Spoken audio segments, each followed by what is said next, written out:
Well, good evening, everybody, and welcome to this third in a series of 4 Meet the Researcher webinars organised by my colleagues in the advancement team and in association with Water at Leeds here at the University of Leeds. My name is Martin Tillotson. I'm one of the directors of Water at Leeds, and I'm very delighted to act as your host for today's webinar. Now, before we get going on the webinar itself, just 3 quick announcements, if I may. The first announcement is that this webinar will be recorded, and the recording will be placed on the advancement team's YouTube channel after the end of the webinar. So if you're not able to stay until the end, or indeed if you would like to come back and review, or even catch any of the previous seminars that we've had so far, then please check out the YouTube channel. The second announcement is that we have a Q&A session following the presentation this evening.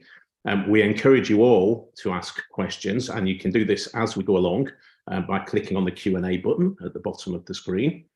So if you click on the button and type in your question, then that will be stored until we get to the end of the presentation. You can also have a read at any other questions that other people may have logged on the Q&A button. And you can also upvote for any questions that you see that you particularly like and you would be interested in hearing an answer to. So I'd encourage you please to make use of the Q&A facility. The final announcement is that if you have any accessibility arrangements, then you can activate closed captioning. Again, there's a button at the bottom of the screen that you can click on that will enable this. Okay, right. So, excuse me. If you have been able to attend any of the previous 2 webinars over the last fortnight, you'll remember that during the first webinar we heard from one of my colleagues, Professor Anna Medee. So Anna is an academic in the School of Politics and International Studies here at the University of Leeds, and she told us about some of the great work that she's been doing in terms of looking at and identifying what some of the key water imperatives or the key water challenges are, not just in the UK, but on a global basis. And what her work went on to do was to translate some of those key imperatives into actual research questions. So, you know, things that the likes of myself and other academics, not just in the university here, but right around the world, might be interested in researching and trying to provide answers for. And one of the things that Anna also did was within that was to identify 6 common research themes. So what we started to do last week, we started to explore what some of those themes were all about. And if you were here last week, you'll remember that one of my colleagues in the School of Civil Engineering, Dr. Paul Hutchings, started to explore what some of the kind of social issues are, particularly around water and sanitation health. And you'll recall that some 4 billion people around the world, in fact, do not have access to adequate sanitation. Which is obviously not only a key social issue that needs to be solved, and we're trying to do that through the United Nations Sustainable Development Goals, but it also has some serious health ramifications as well. So this week we're going to move on and we're going to talk more about some of the economics that surround water, and we're going to focus on some of the peatlands. Not just in the UK, but around the world. Now, you might be asking, what do peatlands have to do with water? Well, in the UK, some 12% of the land area is peatlands. That contrasts with around 3% around the world. So you can see that peatlands are enormously important, not just on global terms, but perhaps more so in UK terms. So peatlands are an important natural resource for us. And in fact, around the world, they hold some 550 kilotons of carbon. So they act as a very important carbon repository as well. And so looking after those peatlands and maintaining the health of those peatlands, and importantly, preventing that carbon from escaping either into the atmosphere or into water becomes tremendously important. And also, of course, if we can take advantage of those peatlands to actually sequestrate some more carbon, and then that will be something that we'll be looking to do as well. So peatlands don't just act as an important store for carbon, they're also an incredibly important asset that we have in terms of water management as well. So first of all, you know, in the UK, about a quarter of all of the water that is produced that goes into treatment to become drinking water is derived from peat-based catchments. So again, we need to look after the peat-based catchments in order to preserve and ensure the quality and security of our water supplies. But then also peat, particularly upland peat-based areas, also act as sponges. So when it rains, the rain falls onto the peat, and the peat acts as a sponge really in soaking up a lot of that rainfall, which would otherwise run straight off. And of course, if rainwater runs off upland catchments, it can very quickly run into valleys and down hillsides, and then start to affect some of the lowland areas, and it can lead to some of the sorts of floodings that we see in lowland areas, particularly you know, areas in the Yorkshire area around the UK. So those are some of the kind of like aspects of peatlands that are incredibly important, and you know, understanding how these peat-based catchments work is incredibly important from a water research point of view. So what I would like to do now is I would like to, on that note, introduce our speaker for this evening. I'm very delighted to be able to welcome my colleague, Professor Julia Martin-Ortega. Julia is a professor of ecological economics from the School of Earth and Environment.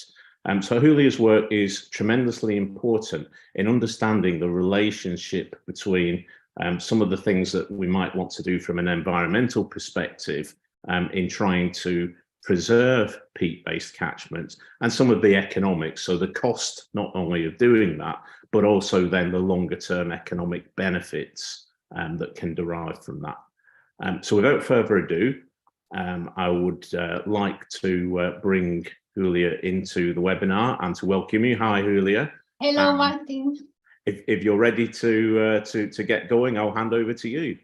Many thanks, Martin. I am really delighted to be here with you and to have been given this opportunity by the advancement team. I'm very sorry I cannot see the people, and it will be lovely meeting people in the room in face-to-face, but I'm still very delighted to be giving this presentation. And as Martin was mentioning, I am going to be focusing on the economics of peatland, so making the economic case for peatland restoration.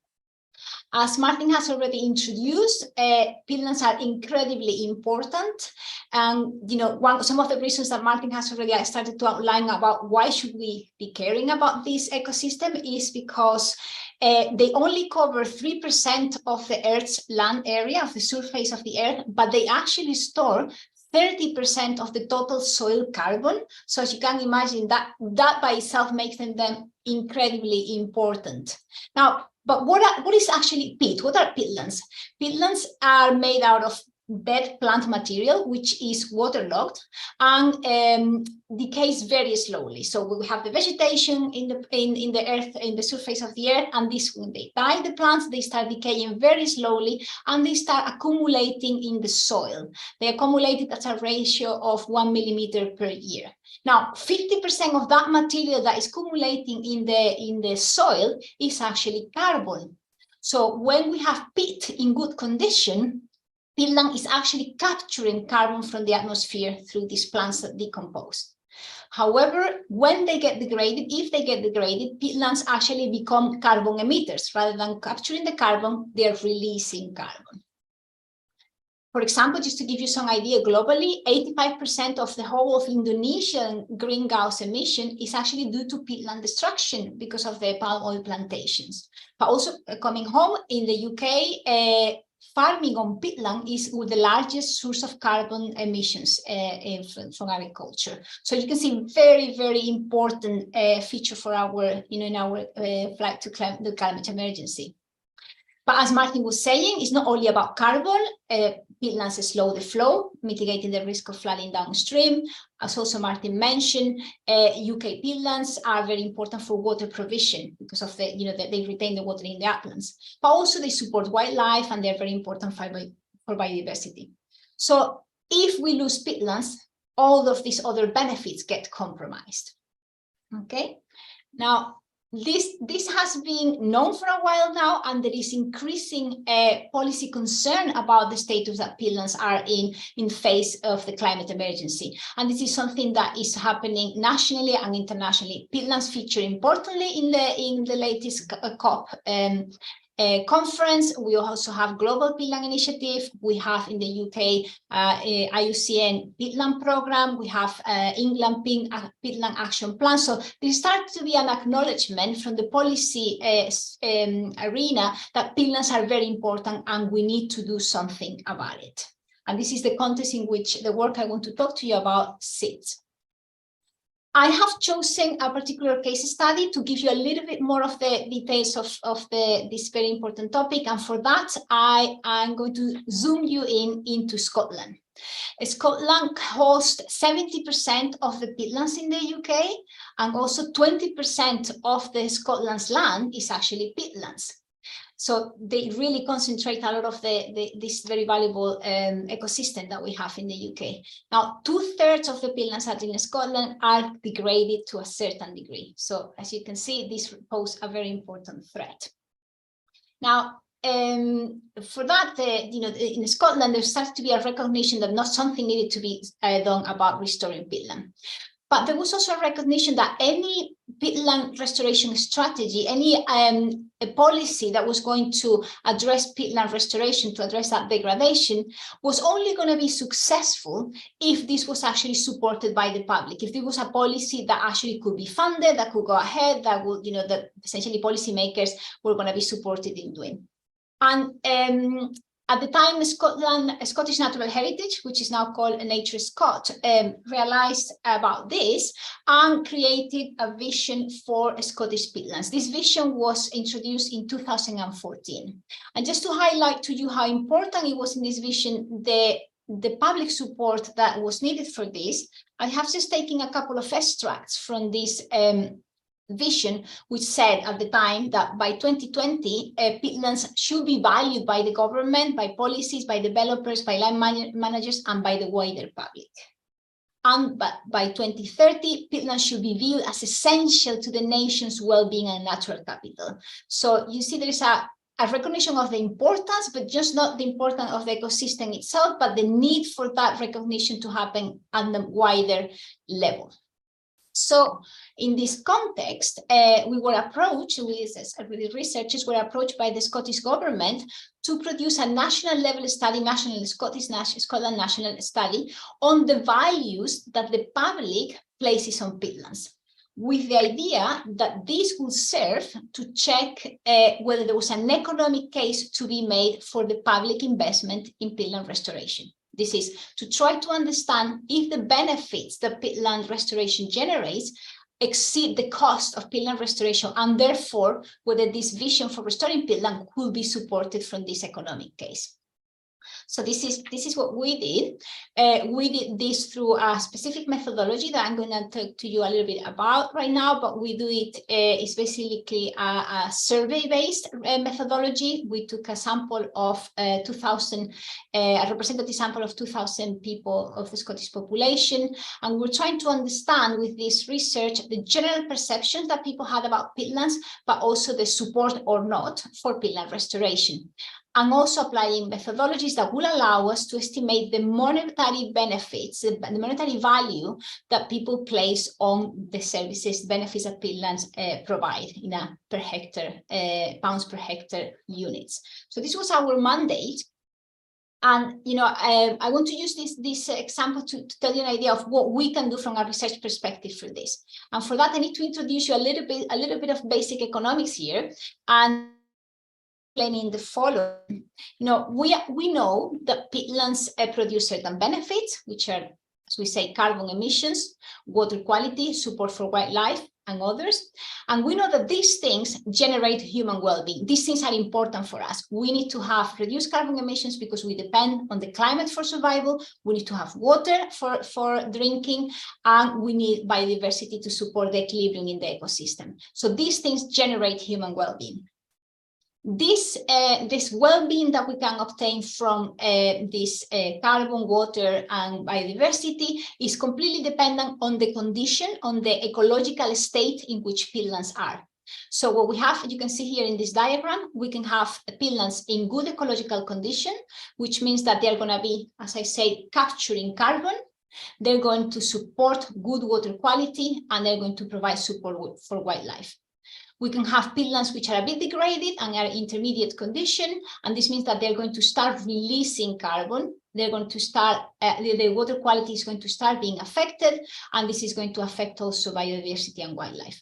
Or we can have in the right column, we have bad ecological condition, which means that we are emitting even more carbon, we have worse water quality, and we have very affected biodiversity. So what we are able to do with the kind of research that I wanted to highlight to you today is that we are actually trying to capture the loss of well-being for society that represents moving from a peatland in good condition in the left of the screen to a peatland in bad condition. Or equally, the gain of well-being that we as society receive from restoring peatlands from the bad condition on the right to the good condition on the left. So this is the core of the research that we do.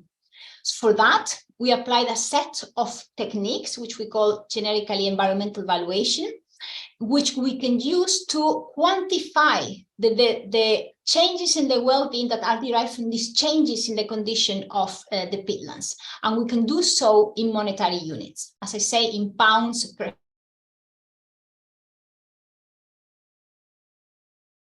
classical economy. Which might not be familiar with this is the mainstream, this is the basic model for economic thinking that we have right now, which is actually based on a rather simplified understanding of the relationships that humans have with nature, of a very reduced understanding, simplified understanding of human well-being and these relationships. So it's a very simplified model, but it's very powerful because it allows us to obtain these benefits, this well-being that we obtain from peatlands in these monetary units, which then we can compare with the cost of restoration, which means that we're able to establish whether the benefits of restoration are greater than the cost. So whether it makes economic sense to restore peatlands. Okay. Now, I don't have time to go into the details of the methodology, but I can answer questions about that later. But just to give you an idea of the kind of estimates that we obtained in our study in Scotland, we calculated that for a time horizon of from 2016 to 2030, restoring peatlands on bad condition to good condition would generate up to £300 per hectare per year, or restoring from intermediate condition to good condition, it could go up to £410 per hectare per year. So this is to give you a sense of the figures that we're talking about here. We can also, what we can do, as I say, with this now is that we can compare these benefits with the cost of restoration. Obviously, restoration comes at a cost that is going to depend very much on the kind of techniques or the kind of interventions that we can do in the land to restore the peatlands. So you can see here on the left, you even have, there's some techniques that require flying helicopters to the uplands. So obviously that's going to cost a lot of money. And then there is a bit of lower cost measures, like for example on the top right, which is putting some mud to cover the moss, so you can see a bit cheaper. So we did a study which allows us to do a range of scenarios of cost benefit analysis. And I'm just going to put here in the slide just to give you a sense of some of the figures that we obtain. So we obtain net benefits, so cost benefits minus cost, ranging from 80 to 336 million pounds, okay, or benefit ratios or more benefits than cost of 1.15, for example. So you see in this context, there were more benefits than cost. But furthermore, we were also able to establish what are the costs of delaying restoration action. So if we don't restore the peatlands now, but we leave it for later, this means that we're going to decrease the resilience of the peatlands in phase 2 climate change. They're going to be less able to capture carbon. So not only we lose the carbons that they're not capturing now, but they become less able to do so. They reduce their capacity to do so. And this means that the benefits that we might obtain from this also come later. So, for example, just to give you an idea of the figures here, we calculated that this opportunity cost, these foregone benefits for delaying the restoration action, for example, amount to 190 million pounds per year if we delay restoration to 2050 rather than doing it in 2030. Now, but what does this mean? What do these figures mean? It means that for the Scottish case, which was the one we analyzed, there is an economic argument for restoring peatland restoration. The benefits of peatland restoration do exceed the cost, okay? And also there is this cost associated to delaying, so there is an urgency of acting. We need to act now rather than leaving it for later. However, this is a very strong message, of course, this is very powerful, but I also want to say that these values that we estimate are based on the relationship that the people have with peatlands, and this relationship, this preference for peatlands is very heterogeneous and is complex. So it doesn't mean, while there seems to be quite a widespread support for peatland restoration, that doesn't mean that it can be done easily like that and everybody's going to be happy. There is complexities associated with it, and I'll be very happy to talk to you more about those complexities in the Q&A session. But also, of course, there is a lot of challenges associated with this. We did this cost-benefit analysis, but there is a lot of fragmentation and a lot of uncertainty in relation, for example, to the cost data. Also, it's important to think about what would be the additional challenges that will come from doing upscale restoration. So it will cover the whole of Scotland if this was going to be restored. So, this study provides a promising picture, but it's not really as such a simplistic picture. There is complexities associated with this that I'll be happy to discuss in more there. Now, what is the value of doing this work? So what happens with this? What did our research lead to? So because this allows to make the economic case, it gives the policymakers the confidence that actually by doing this, the overall welfare of society is going to increase. So that's a very powerful argument that was, among other research done by other people, contributed to making this strong case and supporting the investment in peatland restoration. So for example, this is in the Scottish climate change plan. There's been now a commitment to make a 250 million investment over 10 years to restore a large amount of peatlands by 2030. But also our study, even if it was done for Scotland, still raised the case more broadly into the UK more broadly. So for example, our figures contributed, among other things, to the commitment on the UK Climate Change Committee on the Nature Climate Fund, again, to make a commitment of investment for the restoration of, in this case, was 35,000 hectares. So, making the case for the public investment on peatland restoration. Also, this helped raise awareness. So I have interesting anecdotes from my colleagues, the natural scientists that have been studying peatlands and the importance of peatlands for many, many years. But when we came from an economics perspective and we were able to put some monetary figures into these benefits of peatland restoration, then we got media attention. Okay, so for example, I'm just showing here a couple of screenshots that come directly from the studies I've been showing you from Scotland. Okay, so this headline, Scotland's peatland have been undervalued for years. So the message was passing across. But it also helped raise the political awareness more broadly. For example, this is me visiting Baroness Natalie Bennett and the House of Lords. As a consequence of the peatland study, we got attention, and this is me in the House of Lords having an informal meeting to raise awareness on this issue based on this work. But, we're really getting attention from every direction with this work. So, for example, recently we were contacted by the army. I was quite surprised the Ministry of Defense also wanted to use this kind of studies to make the case of for the higher up in the Ministry of Defense to invest in restoring peatlands in the military land, in the land by the army, which I have learned recently that they own 1.5% of the UK land. So you see, this has put peatlands, it has helped put peatlands in the discussion in a very powerful way because of the monetary argument. Okay, so that of course has been great. That is, let's say, from the public investment side of things. But another thing that this kind of economic case, this kind of methodologies do, is that they make the case for leverage private financing, financing of peatland restoration from the private sector. So, for example, in the UK, we have the Peatland Code, which is a voluntary certification standard to market carbon offsetting. So this means that private companies can go and say, well, I want to invest, I want to offset carbon because of corporate social responsibility, because we believe in it, because for whatever reason, and they can go through this certification standard. So having raised the case for the benefits of peatland restoration helps with that, making that argument as well from the private perspective.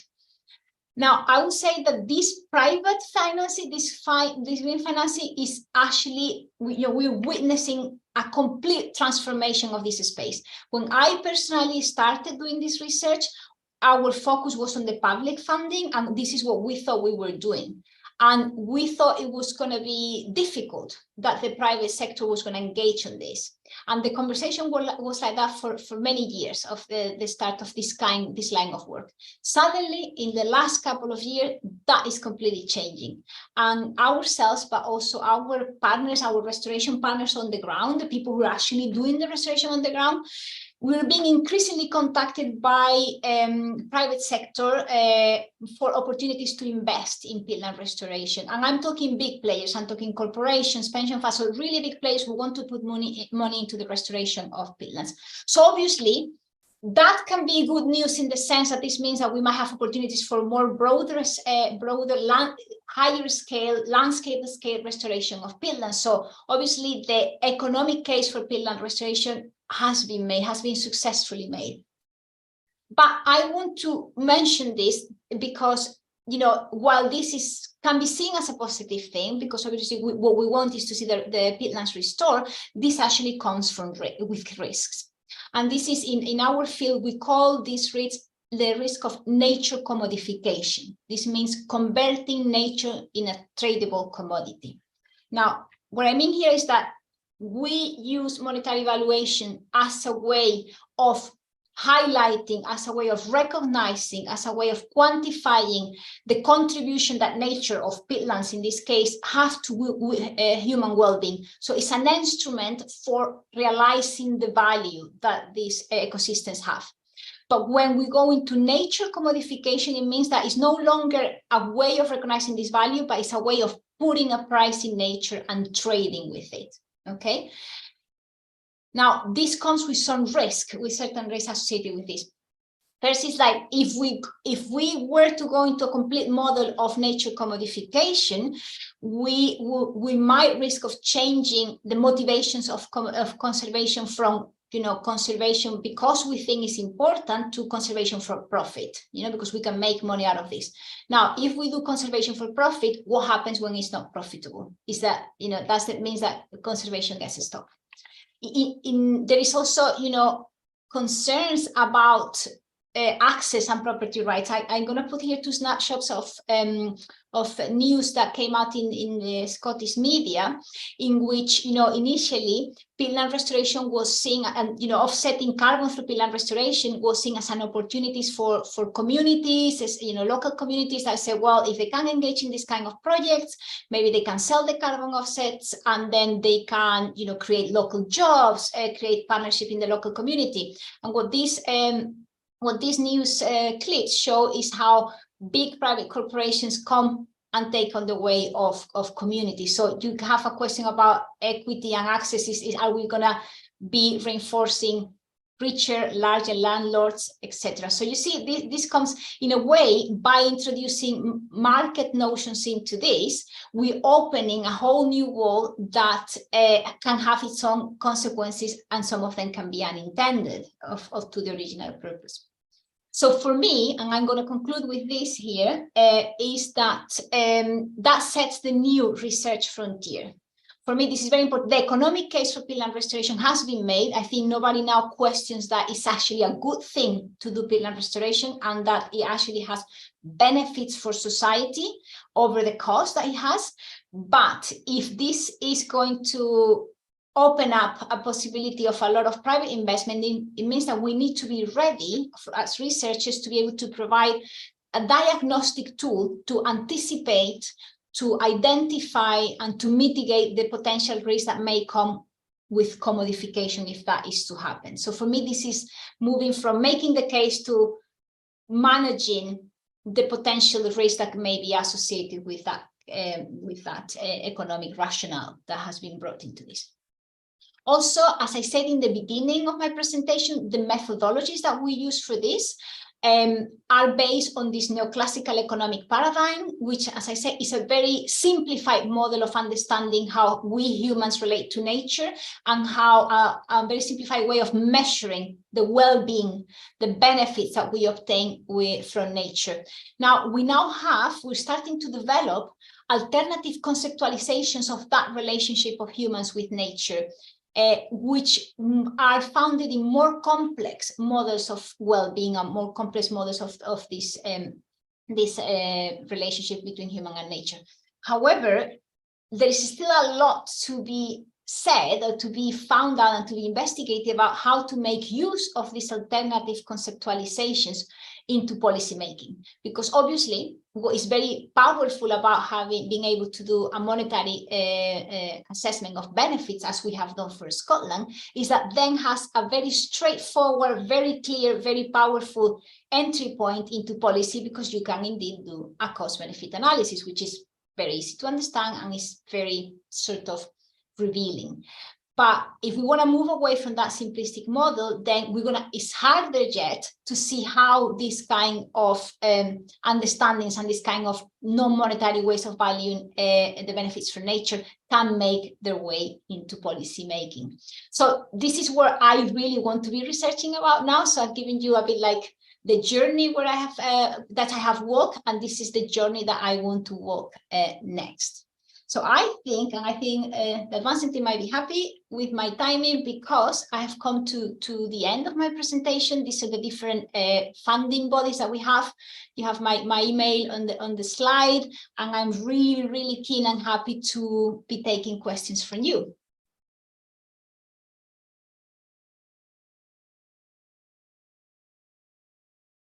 Thank you so much, Julia. That was absolutely fantastic. And just goes to highlight some of the challenges that surround peatlands and peatland restoration, not just in the UK, but globally as well. So I'll just give you a moment to grab your breath and perhaps have a swig of water or something.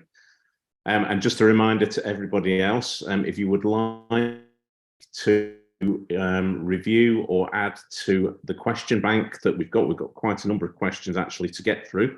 We'll try to get through as many of those as we can. If you would like to review and perhaps upvote or add your own question into the Q&A box, then please feel free to do so.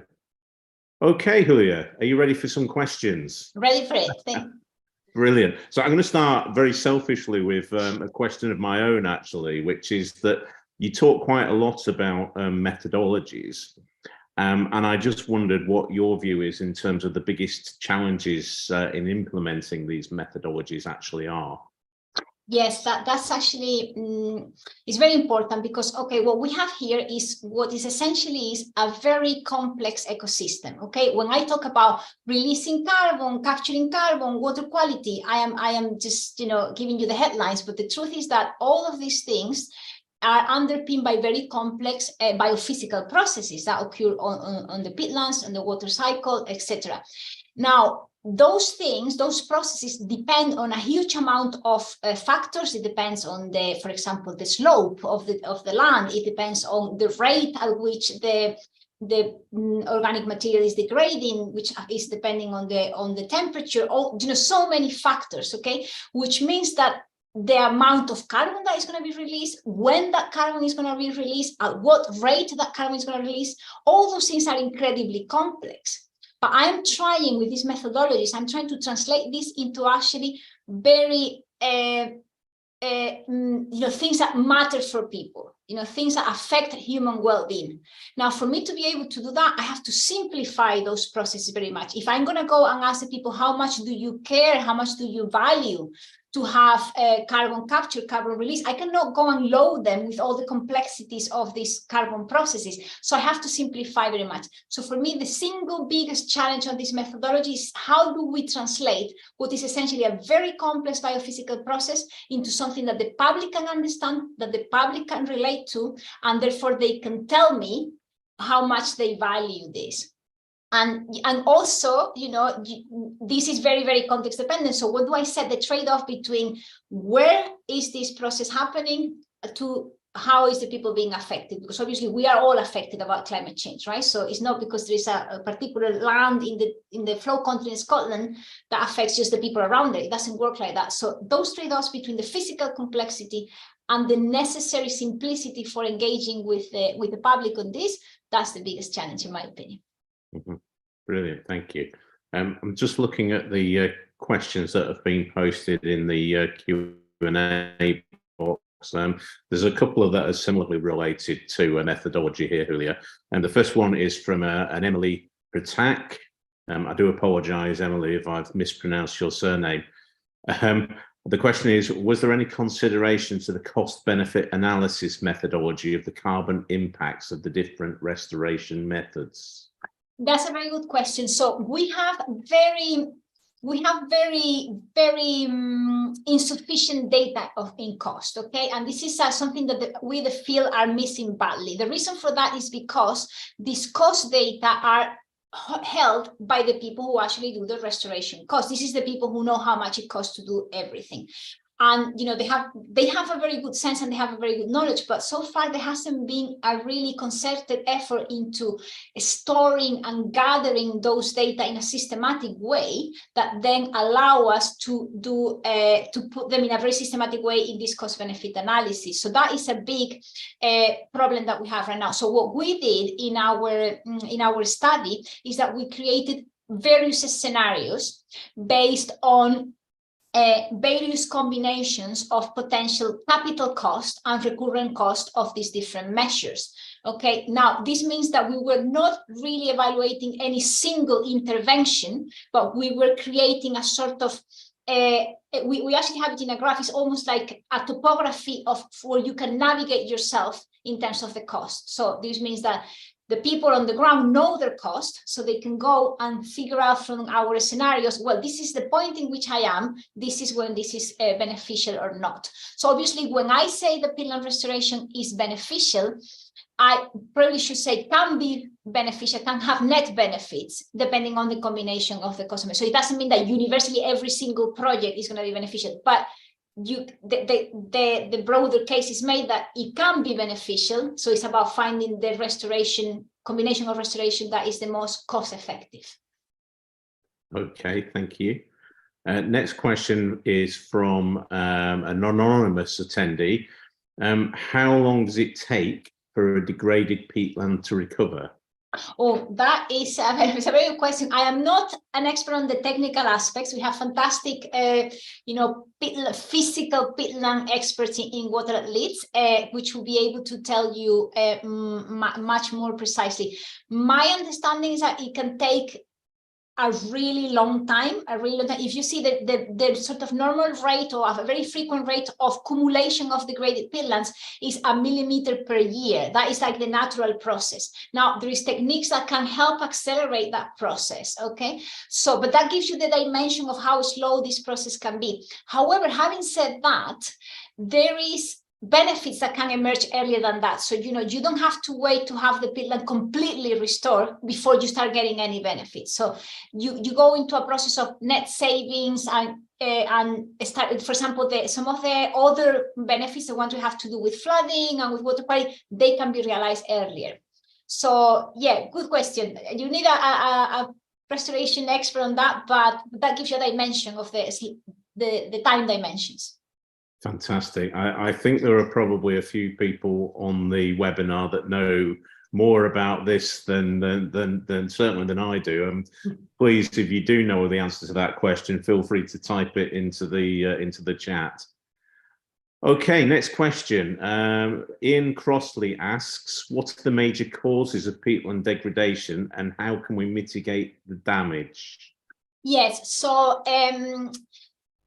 for example, drainage. So the peatlands are essentially a wetland. Okay, so this is a waterlogged environment. And for traditionally, what has happened is that the peatland has been drained out of that water, so it could be farmed, or you could have your sheep, for example. So they have been removed that water. The moment that you remove the water, the natural process of degradation, they get completely disrupted. So the drainage is definitely one of the important ones. Then direct peat extraction. So traditionally, and still, for example, in Ireland, is very much done still.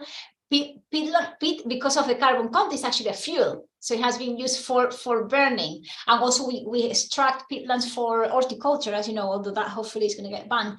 But then there is also burning. And this, of course, is a controversial issue, because in a large parts of the UK, peatlands get burned for example, for grouse shooting, and burning peatlands also releases the carbon. So if I have to summarize, say drainage, extraction, and burning. So obviously what you need to do is to stop those activities, but it's complicated. And also, but once you have lost the peatland is not well functioning, or the peatland doesn't have enough water in them to keep the process, you have to revert back those processes. So you have to revert back the moss covers, you have to allow the water table to raise, and you essentially need to let it regrow on itself. Fantastic. You possibly already kind of alluded to the answer to the next question, which is, it's another anonymous question, is what can we normal people do to support the restoration of peatlands in the UK? Well, it's an interesting question. So obviously there is a lot of the restoration is happened by organizations, by charity organizations that actually rely a lot in voluntary groups, to be honest with you. And I have done some moss planting. So at a very, very sort of individual, smaller scale level, you can definitely engage with the organizations around your area and volunteer to help, because this requires massive people's power. Okay, so we never have too many boots on the ground. So that's something small that I guess you can do to support. However, at a bigger level, as you know, we all hold the responsibility as individuals to support the policies and support the policymakers and the politicians that are going to push for this agenda. This is a big endeavor. This is not, for example, about switching off the lights in your house or putting the heating less, you know, that we can all do, or go to the supermarket and buy, you know, don't buy with palm oil. By the way, you should not buy any more you know, how I call it, the compost for your garden with peatlands. It's going to be banned, but you should stop now. That's super bad. Okay, so you can do these small things, but really what this needs is big scale government and policy commitment to do this. We individually, there's only so much that we can do. This needs to be a big scale strategy to support this. Fantastic, thank you. Linked to that, Anonymous asks, are peatlands still destroyed on purpose in the UK for agriculture or other land usage? If yes, do we know if this number has gone down over time? Well, they are, you know, because what happens is that there is already activity that is going on in peatlands, right? And to be honest, realistically, is a process. If people for many years, they have been allowed or even encouraged, there were programs in the 80s in which, for example, there was forest plantations going on in peatlands, which is bad for the peatlands and it's actually not good for the trees. So there's an inertia of many, many years of using these lands. And these lands have traditionally been considered like wastelands, you know, so they were actually, and people, you know, farmers, they were actually encouraged to make a productive use of them, right? So to now ask everybody to stop is it's difficult. We need to actually, as a society, we need to come up with what are alternative ways of supporting agriculture and things like that. There is some activities that, grouse shooting, but this benefits a certain amount of people, and they destroy the peatland. So, I think there is definitely this inertia, but I personally think we are witnessing a very rapid transformation of this space. There is definitely a lot of interest now in this peatland restoration, and I'm hopeful that things are changing. Now, whether we're changing them fast enough is the same with every climate action, but I think there's a transformation. But yeah, we do have this legacy of land use for many generations. Mm-hmm. I'm just going to, before I ask this next question, because I think it's related, it's just draw everybody's attention to a point made by Betsy in the chat. Now they've posted a link to a public-private finance arrangement that's leading to a restoration project in Cumbria. So it might just be worth you checking out this link and reading a bit more about that project if you're interested. But the question, it comes from a Kathy Hoole, who says presumably corporate funders can set, and presumably they mean offset their investment against tax here. Do you know the answer to that? So against the tax? Against tax. So this will be corporate taxation, yeah. That's a very good question. To be honest, I don't know. And this is something that, as we move, for me, this is a new area in terms of moving on into the finance aspect of things, because obviously I've been working on the economics, understood the economics from sort of the broad concept of economics as public, or the allocation of resources. And I'm starting to get my head into the finance element. So I don't know specifically the thing about taxes. What I do see is, I think we're moving beyond just an interest in terms of corporate social responsibility. I think we're moving into a space in which properly creating a market for carbon offsetting, for trading the carbon offsetting. So I think this is something that we're gonna witness quite so, moving from just beyond offsetting because I want to do good as a company, but because now I want to trade into carbon. So I think this is what we're gonna experience. Now, specifically about the taxes, I'm afraid I don't know yet, but I'll try to figure out. I guess the other interesting point around that as well is that a lot of peat-based catchments, certainly in the UK, are owned by water utilities. And so their investment in the restoration of these peat-based catchments may well be something that they could offset against the corporate tax. There is a question. Sorry, Julia. No, that's an excellent point, because there is also another element, and we do work with companies like this. They also have a very direct interest for themselves, because as we said, both Martin and I, the state of the peatlands affects the water quality. So it's the water companies who have the responsibility of delivering, good water quality. So they're actually going to have to treat their water. So there is very beautiful partnerships going on right now between, for example, Yorkshire Water and farmers upstream who are working together on restoring the peatlands, because this has an interest for the water company itself. So there's a nice partnership and arrangement that are happening in that space.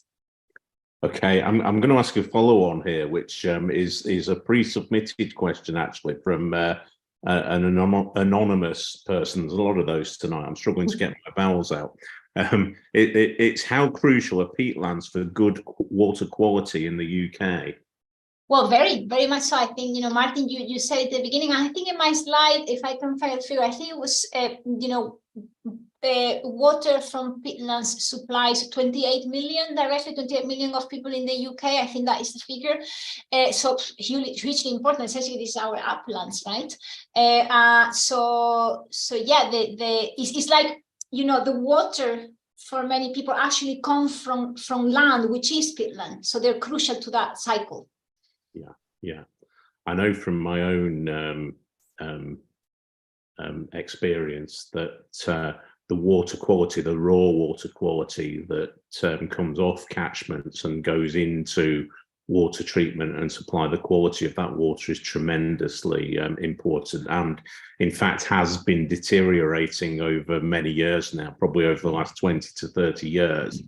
And that is a significant problem for water companies, removing all of the dissolved organic carbon from that water. So straight away, there's a huge cost implication there, not just in terms of the cost of treatment, you know, the cost of chemicals and energy that go into that treatment, but also in terms of new infrastructure, you know, new treatment works, new treatment facilities.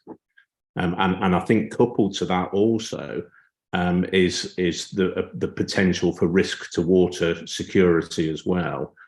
So what water companies are finding is that they have to reduce throughput through some of these treatment works at certain times of year, and that therefore then starts to compromise water security. Yeah, absolutely. So, tremendously important. Right, so back to the Q&A in the chat. The question here from Ian Crossley. Thank you, Ian. Many peatlands are in national parks. What are the relevant authorities doing to preserve them? Well, you know, this is, we have partners which are in areas of, you know, protected areas. And as I say, you know, what, you know, there's a multiple of cases, but I think there's been, there is a lot of partnerships developing now with between these authorities and also between, you know, charities and conservation groups, and in some cases, as we just mentioned, with land owners, with land managers themselves, and with water companies. So I think the obviously there's many things happening in different places, but I think there is a kind of coming together to try to see, because it's a complex process. It comes from different strands, right? So you need to have all these people involved. And one thing that we do at Water at Leeds is actually try to foster those partnerships and those collaborations. So what you're going to do is you're going to need the people on the ground who can actually do the restoration. And of course, when there is a protected area, you have certain abilities over the ownership of the land, but you have in other cases where you actually do need to engage with private line managers in that case. Also, particularly important in this case is to be thinking about the landscape element of it. So it's just, you know, if you restore a little field here, what you need really is coming together at larger scales. And this is something that we're also trying to understand from a research perspective, is that how do we, what kind of governance arrangements can we make to combine these, you know, these protected areas, these authorities, the local authorities, the landmanagements, into actually having modes of operation that can implement the peatland on the restoration on the ground. Because on the one hand, you have the technical challenge, as I say, you know, whether you do ditches, whether you bring the helicopters to put mats, whether you do the moss planting, but that is just only part of the picture. You can have the best techniques, but if you don't have the governance arrangements, the relationship between the different partners that need to come together, that is not going to work. Brilliant, thank you. I just caught a question here that I was quite interested in. Again, an anonymous question. Restoring peatlands and other NBS, which I'm presuming means nature-based solutions, provides multiple co-benefits, but which co-benefit provides the greatest economic benefit? Well, it's a good one. It's a good one because this is how this goes to actually to the methodologies. Okay, so if you saw, I don't know if I should put I'm going to just quickly put the. Can you see the slide? Yeah, if you see this, okay. This figure shows how we approach this, and you can see, for example, back at the time we didn't have good information on the flooding, so we don't have flooding. So what we have is that we have the benefits associated with the conditions, and we have the benefits bundled. So we have the carbon, the water quality, and the wildlife bundled together. So that is why here, here we give these benefits as for the changes in the condition. It means that in the study that we did and the approach that we took, we didn't do them individually. So I cannot tell you this is so much for carbon and this is so much for water quality. That was a methodological stop sharing. That was a methodological choice, because these things that, and some other scientists take a different approach and they argue that we need to separate them. I personally find it that they actually go together. Okay, so separating them is actually quite artificial in a certain way. So that's why we personally, I cannot give you a figure for each of them. Because what we have is a confounded value. I think what happens is that you could, estimate some of the benefits separately. You can estimate the risk of flooding. However, to be able to attribute for example, the cost saving associated with not having a flood directly and only to a peatland intervention action, that is a leap. Okay, means that because these things are complex and they come confounded. But what I can say is that once you have the values, the biggest driver now for investment is the carbon. So this private financing, what is driving their interest is on the carbon. So in a way, you can put it like the one who has more market attraction. Now, it doesn't mean that it has more social value; it has more market attraction. Fantastic, thank you. Question from Chris Clark. How will global temperature change affect future peatland health? Okay, again, this is a technical biophysical question, so I cannot give you a precise answer on that, because that doesn't go into the socioeconomics, which is my area of expertise. But what we do know, or what I managed to understand from trying to look at peatlands so I could prepare this economic study, is that what happens is that we have a current situation, okay, which we have the peatlands which are degraded, and as they are degraded, they're emitting carbon, okay? Now, as that is what we have now, which is, let's say, already bad, okay? But then if we have climate change is going to actually, let's put it this way, debilitate the peatlands even more. So it means that they're going to make them weaker, and this means they're going to increase the carbon or reduce the ability for them to store the carbon. So I cannot give you any figures. This is not my area of expertise. And I said we have fantastic physical scientists and soil scientists in water at Leeds who could answer these questions. But they decrease, the way we put it, that they decrease the resilience phase to climate change. Yeah, I mean, the only thing that I could possibly add to that is that temperature is obviously related to the water table. And the lowering and raising of the water table has a huge influence on, the drying of the peatlands, and hence how much carbon is being lost from them. Yes, Ali, for peatlands, the driver of the degradation is the water. The moment that the water goes down, they need to be waterlogged to decay slowly. So that's what captures the carbon. Yeah, brilliant. Okay, final question, Julia, and then you're off the hook. This again is a pre-submitted question. It's an anonymous pre-submitted question asking, what are the biggest challenges or risks associated with the economic aspects of peatland restoration in the future? Yeah, this is for me, as I say in my last slide, for me here, part of me feels very satisfied that we've managed to make an economic case and there is now attention and peatland is going to be restored. But I think we now need to be very careful on how we do this, particularly in the private finance element of it. So for me, is this what I said is diagnostic tool to try to identify, anticipate, and mitigate the risk associated with nature commodification. To be very honest with you, this is what keeps me up at night lately a little bit. So I think for us is the challenge on how are we going to monitor those risks, and how do we get the good things of this and avoid the problems with this. And I gave a hint of some of those problems. So yeah, that definitely is something that is the next challenge for us. Indeed. Fantastic. Thank you, Julia. We won't ask you any more questions. That's been quite a grilling, actually. We've got through a lot. Thank you, but I have to admit that the questions that have been asked have been absolutely on the nail on the head and really relevant to the subject. So thanks everybody to all of your questions. Thank you, Julia, also for a fantastic webinar and for taking the time to join us this evening. Thank you so much. What a pleasure, and what a fantastic questions. Thank you.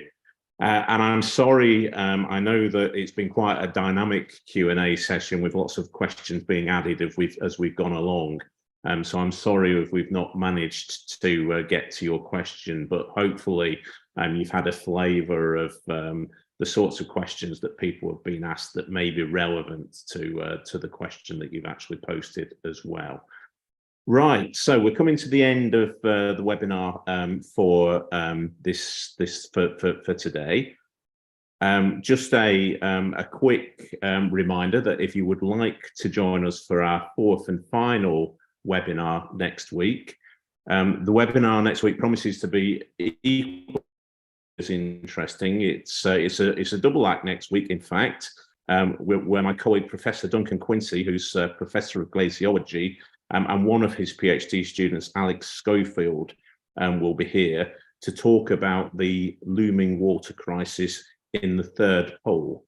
So that promises to be quite an interesting and quite a picturesque presentation from what I can understand. So if you would like to come along to next week's webinar, same time, same place, you can register if you've not registered already using the link that will be posted into the chat. So yeah, please come along. And as I say, today's webinar has been recorded, and the recording will also be placed in the advancements team's YouTube channel, so you can nip back there at your leisure and review today's webinar. Finally, if once we've finished, if I could just ask you all to spare a moment to complete the feedback form. So when you close the Zoom window, there will be a feedback form. If you could take a few moments just to fill that out, your feedback is of enormous value to my colleagues in the advancement team. So all that remains for me to do now is to say thank you very much for taking the time to attend this evening, and I look forward to welcoming you again next week. Thank you.